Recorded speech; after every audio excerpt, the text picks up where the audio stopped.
নমস্কাৰ সকলোকে বহুতে কৈ আছে দীঘলীয়া ভিডিও এটা দিব বাইদেউ আজি সেয়েহে লৈ আহিছো দীঘলীয়া এটা ভিডিও ভেন্দি কাটি আছো এফালে ৰঙলাও আগ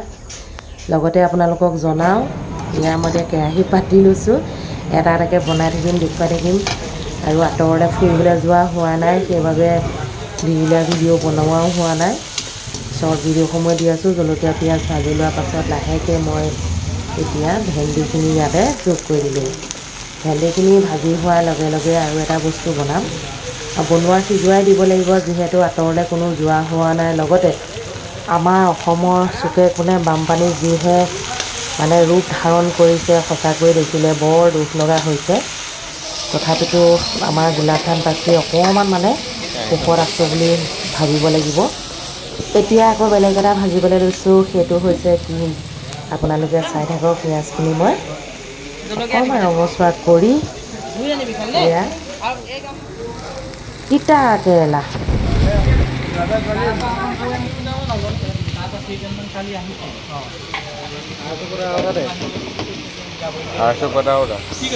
তিতা কেৰেলা ভাজি বনাইছোঁ পিঁয়াজ দিছোঁ দেখিছে তিতা কেৰেলা ভাজি বনাই আছোঁ আজি তিতা কেৰেলা খাব লাগে মানুহে তিতা কেৰেলা এইটো কাৰণে খাব লাগে চুগাৰ টুগাৰ হ'লে মানুহৰ ভাল হয় গতিকে তিতা কেৰেলা খোৱাটো অত্যন্ত প্ৰয়োজন আপোনালোকৰ ঘৰত তিতা কেৰেলা বনাই খাব সপ্তাহৰ মূৰত আমাৰ আজি বৌয়ে বনাই আছে তিতা কেৰেলা আৰু কি বনাইছে তিতা কেৰেলা বনাইছোঁ ভেন্দি ভাজিলোঁ এইটো ঘৰত খাবলৈ নে হোটেল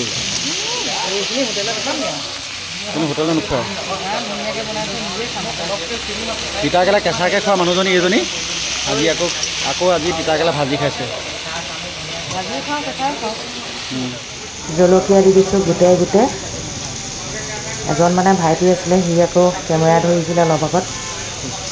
মাতটো বহুতে নিশ্চয় চিনি পাইছেই যি নহওক বনাই বনাই গৈ আছোঁ দেই চাই থাকক আপোনালোকে এতিয়া আকৌ ৰঙলাও আগ আৰু আলু ভাজিবলৈ লৈছোঁ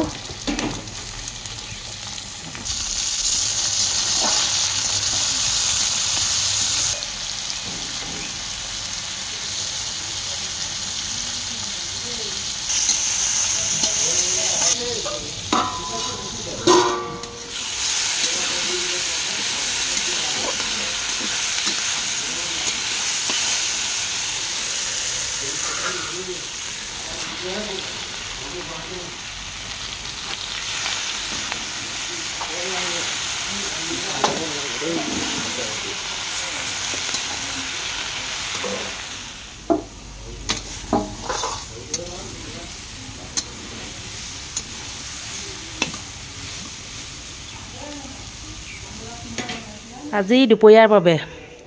তিতা কেৰেলা ভাজি মানে একেবাৰে শুকান ভাজি নহয় আৰু এইফালে ভেন্দি ভাজি ৰঙলাও আগ আলু গোটেইকেইটা হেল্ডি আৰু লগতে টেষ্টি যিহেতু 2-3 বজাত ভাত খাম দুটা বাজিলেই বাৰু সেয়েহে আগবেলা এনেধৰণে ফল মূল কিছুমানকৈ খাই থাকোঁ আৰু এতিয়া ডালিম খাবলৈ লৈছোঁ লগতে শুভ দুপৰীয়া আটাইকে